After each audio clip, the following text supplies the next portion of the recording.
Giornata a casa frate mia, tu stai sdraiata in coppa sto divano e non mi vuoi pagare là. Voglio sapere che ti sta succedendo, tieni sta faccia a sangue l'occhio nero, dimmi che stai pensando. Questa è una storia troppo complicata, si tratta di una guaglione fidanzata, sto troppo male. Solo una foto magari sta vicino, a sentire dall'aria che respira, sono innamorato. Ma chi ti sta intrippando con questa femmina, si già sta ingemanata scorda te.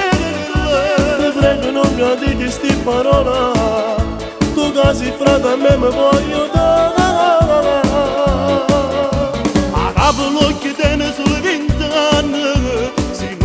guaglione nata da te, forse te ne ragione ma ci prova, però se incontri fuori smatto ma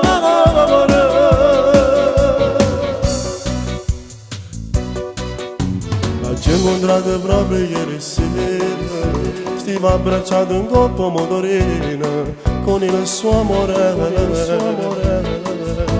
E tu non ce ne importa proprio niente, nei suoi pensieri e dentro la sua mente, tu non ci puoi mai trasire. O chi ti sta intrippando con questa femmina, si già sta ingemanata scorda te.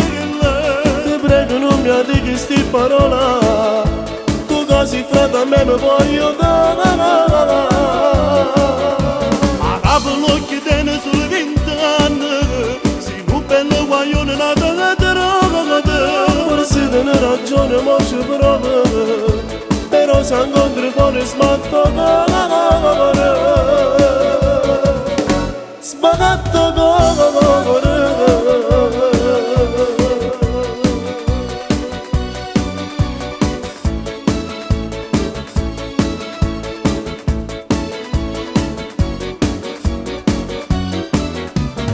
apro l'occhio tiene sulle ventane, si bello guaglione nata da te, forse te ne ragione ma ci prova, però se incontri fuori smatto